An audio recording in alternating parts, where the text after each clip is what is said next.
Hey, what's up everybody? Dustin here with Rocky Mountain ATV MC, and today I'll be showing you how to winterize your ATV or side-by-side.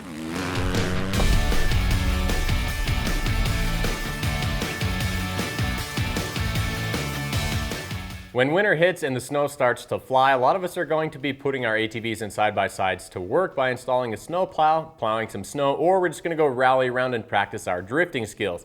But for those of us who will be storing our vehicles for the winter time, there's a few things that you should know when it comes to preparing them.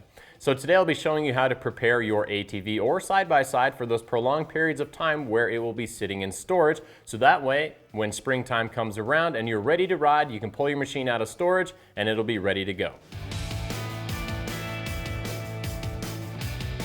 All right, so the first thing I want to talk to you about is fuel. Now, most of the pump gas that we get nowadays has about 10% ethanol in it. And ethanol attracts water, which is not good for fuel-related components, whether you have a fuel-injected machine or a carbureted machine.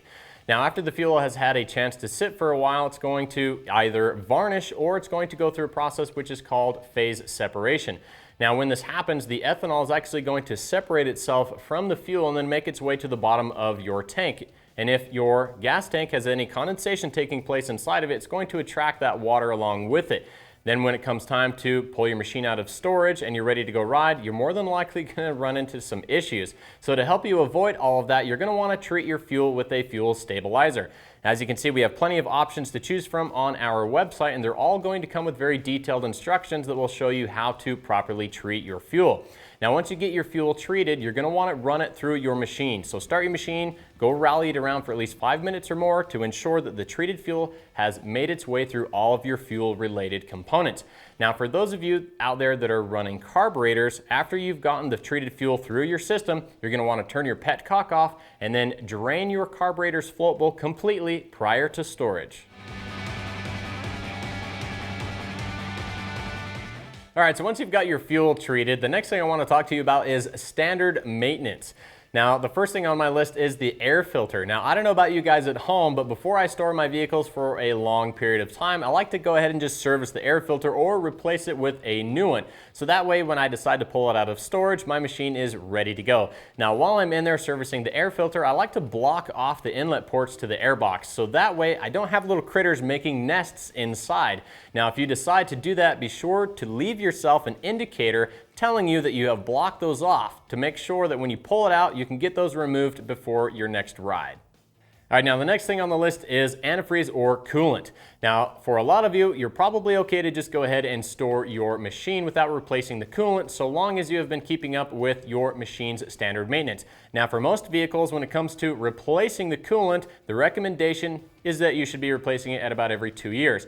Now, if you're going to be storing your vehicle for an extended period of time, it's probably not a bad idea to go ahead and flush your cooling system and then replace it with some new coolant before storing it. Now, the next thing on the list for standard maintenance is engine and other oils. Now, you're probably okay to just go ahead and store your machine, but if you've got some really dirty engine oil, transmission oil, or differential fluid, you're definitely going to want to replace those before you store it. Now, if you're going to be storing your machine for a very long time, it's not a bad idea to look into fogging your engine. Now, you're going to want to do this with the air filter removed and the engine running. You're going to spray this directly into the intake tract for long enough until it is being combusted and you can see it coming out of the exhaust.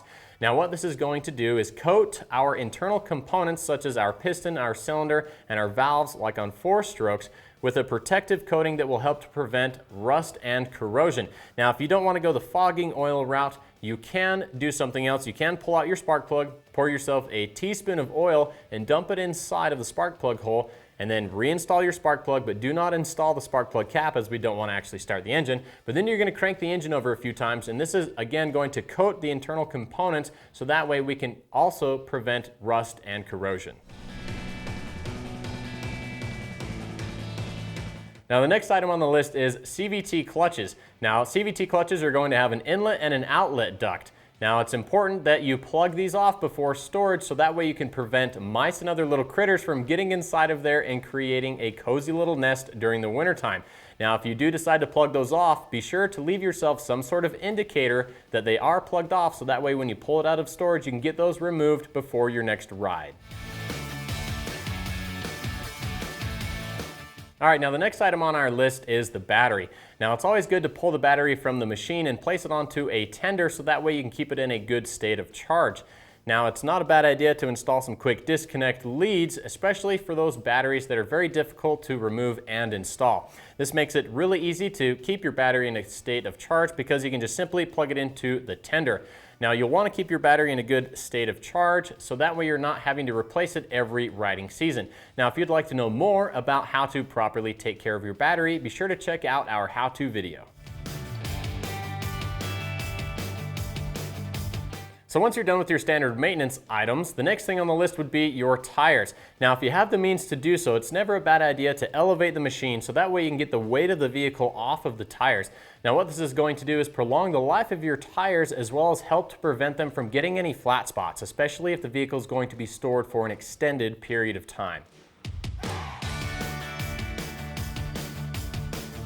All right, now the last item on the list is storage. Now before you put your vehicle away in storage, it's never a bad idea to clean it up, give it a good washing, and then spray it down with some polish. This is going to help to protect your plastics, your seat, as well as the other surfaces and keep them from oxidizing.